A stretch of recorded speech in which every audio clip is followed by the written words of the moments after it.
Hello everyone and welcome to Downhaven Entertainment. Today we will be reviewing Dracula Untold.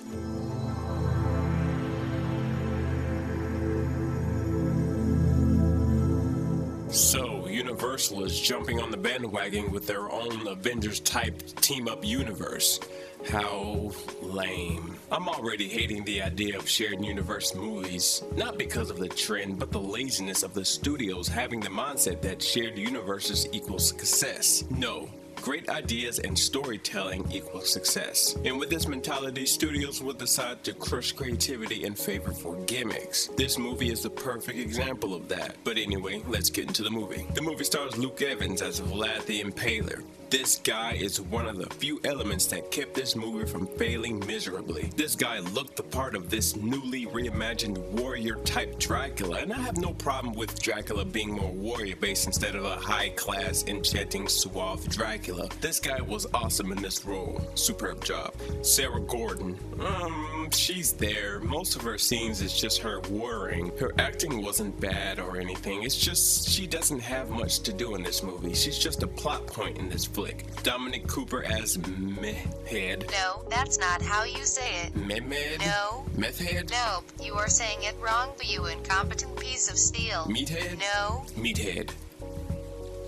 Seriously. Okay, if you're so smart, then how do you say it? It. Oh, I see what you did there. LOL, I made a joke.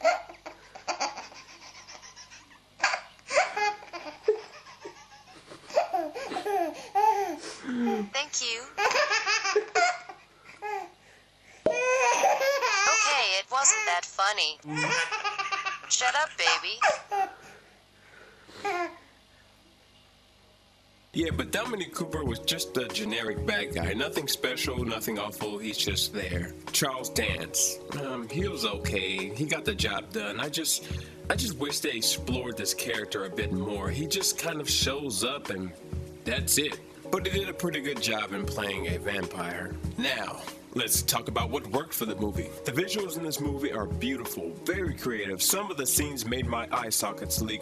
When the scenes came around, it was glorious to watch, and I haven't seen anything like this. Like that scene you see in the trailer of him taking all those bats and making an army out of them and just taking out those soldiers. It was just awesome to look at. Suck it, Batman. I also love the idea of how vampires became bats. It was really cool, and it was a fresh idea to the vampire lore. Speaking of vampire lore, finally a movie that respects its original lore. Seriously, lately vampires were becoming people with long teeth who bite people. This movie takes vampire lore, tweaks it a bit, but stays true to the lore. They don't sparkle or dress like they shopped out of a Matrix store, and at other times they look outright creepy and intimidating. Thank you. And I also love how they mix the vampire lore with actual real-life history that played into the story. Vlad's signature impalement method, Vlad's history, real locations, etc. I give this movie major props for putting thought into the history and the movie's continuity. To me, this is more engaging than any vampire-based movie. Superb job. But sadly, we have to get on to what didn't work. My gosh, where do I begin? Let's keep this short because currently I'm finally starting on another Haven X Presents video. Now, to me personally, I feel the studio screwed up this movie horribly. Okay, I give them props for letting new people take a stab at one of their properties in movies. That's wonderful.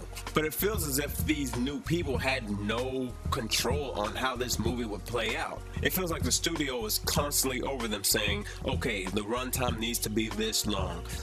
Take that out of the movie. Yes, it's compelling, but you know, time.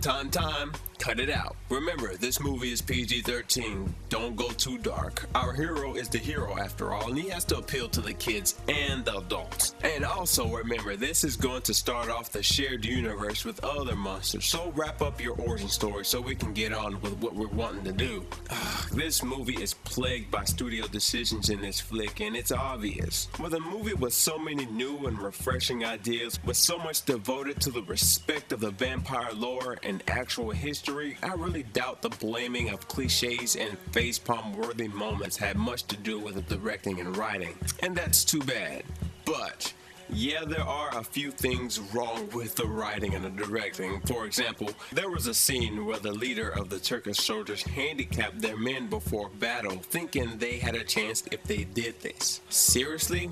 Are you that daft? I mean, come on, would you handcuff your arms behind your back before you had to go into a fight with Brock Lesnar and Demi Lovato? No, you wouldn't. I would beat Demi Lovato's.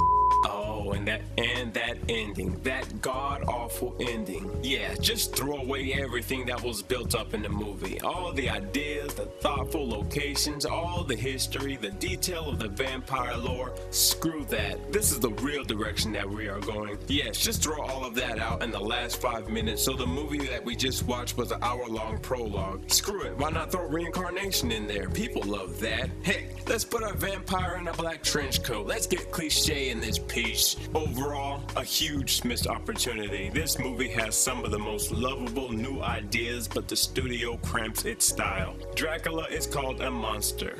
We call him a monster. Heck, Vlad the Impaler calls himself a monster in this movie, but he's more of a superhero that was bitten by the love bug. He's just the Batman of ancient times, trying to inspire hope through his people by using fear toward his enemies, all while balancing his love life, climbing a mountain to learn what he needs to become in order to fight his enemies.